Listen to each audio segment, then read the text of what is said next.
Ayan guys, oh. Pinagbibiyak na.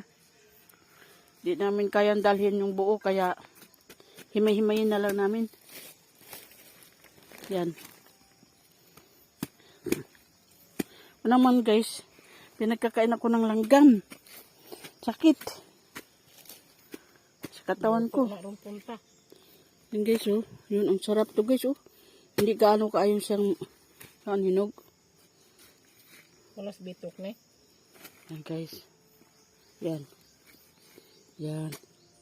Itong isa. Puntahan mo. Yan. Yan guys, oh.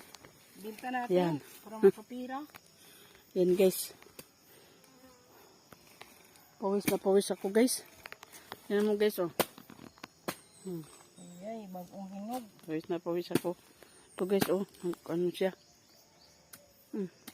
Parang may bagong hinog. Dito guys.